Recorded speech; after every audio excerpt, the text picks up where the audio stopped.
जे advance 2019 के इस question को गौर से देखिए स्टूडेंट्स। 95% बच्चे इस क्वेश्चन को बिना अटेम्प्ट किए ही स्किप कर दिया क्योंकि केसी की वैल्यू बहुत बड़ी है। आइए इस बड़ी वैल्यू के कैलकुलेशन को हम डिकोड कर देखते हैं। क्वेश्चन में हमें दिया हुआ है कि for the following reaction the equilibrium constant Kc at 298 Kelvin is 1.6 into 10 to the power 70. Fe2 plus aqueous plus H2 minus aqueous gives Fe as solid when equal volumes of 0.06 m Fe2 plus aqueous and 0.2 m H2 minus aqueous solutions are mixed. The equilibrium concentration of Fe2 plus aqueous is found by y into 10 to the power minus 70 m. The value of y is, देखिए, Fe2 plus aqueous plus H2 minus aqueous gives FeS solid. अब समझना है एक बात, इसका concentration दिया हुआ है Fe2 प्लस का जो कि है 0.06 और हमारे H2 माइनस का कंसंट्रेशन दिया हुआ है 0.2 m। बट एक दिक्कत है, दोनों का वॉल्यूम भी दिया है, वॉल्यूम दोनों का V भी है। तो आफ्टर मिक्सिंग कंसंट्रेशन हो जाएगा, समझिए, Fe2 प्लस का कंसंट्रेशन होगा 0.06 into V upon V plus V जो कि हमें मिलेगा 0.03 एंड जो हमारा S2 माइनस है उसका कंसंट्रेशन होगा 0.2 into V upon V plus V that is 0.1। Students ध्यान रखिएगा, मिक्सिंग के बाद ऐसे ही फॉर्मूला लगाकर हम सॉल्यूशन को के कंसंट्रेशन को निकालते हैं कंपोनेंट्स के। अब हम आगे प्रोसीड करेंगे। यहाँ ये है 0.03 और ये है 0.1। नाउ समझिए, क्योंकि Kc की जो वैल्यू है वो गिवन है 1.6 इंटू 10 टू दी पावर 70। अब इसका मीनिंग क्या होता है?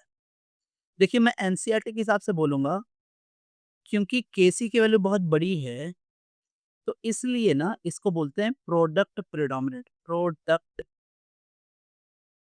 Predominant equilibrium. ये इक्विलिब्रियम का एक टाइप है। इसमें होता क्या है, जितने भी आपने रिएक्टेंट लिए हैं वो सारे रिएक्टेंट प्रोडक्ट में चेंज हो जाएंगे और बहुत ही छोटा छोटा अमाउंट, बहुत ही छोटा अमाउंट रिएक्टेंट बचा रहेगा। बहुत छोटा अमाउंट होगा, बहुत ज्यादा छोटा। तो हम पहले क्या करेंगे, ऐसे रिएक्शंस को बनाने के लिए हम इसको मानेंगे कि ये एक इरिवर्सिबल रिएक्शन है।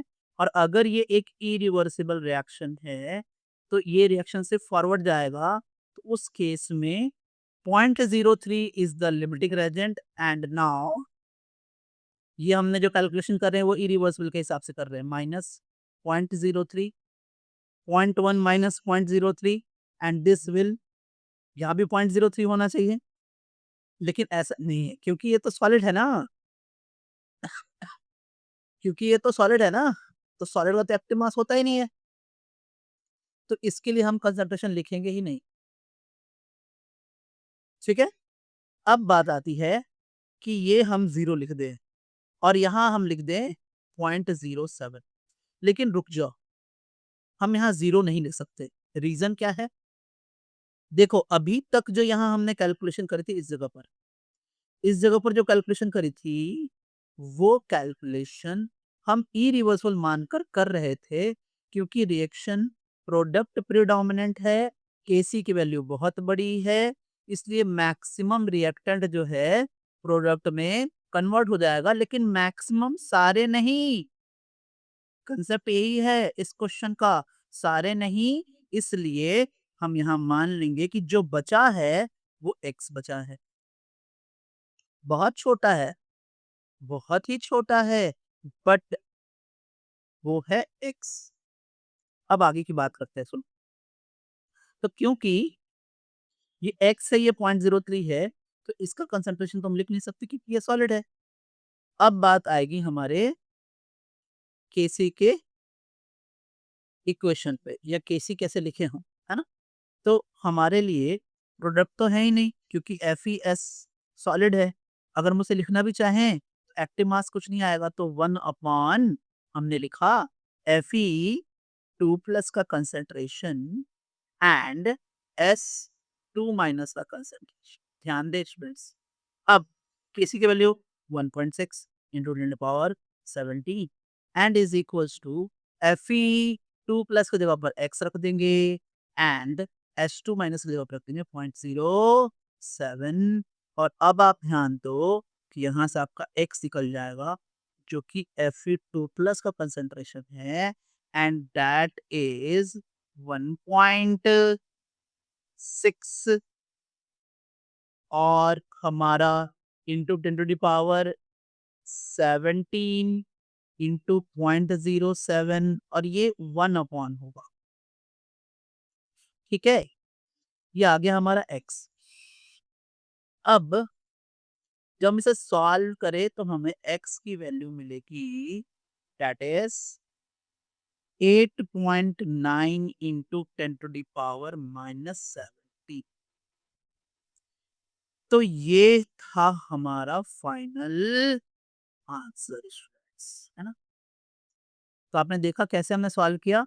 हमसे पूछ रहा है y, तो y is 8.9, final answer is y, है ना? So this is it's students.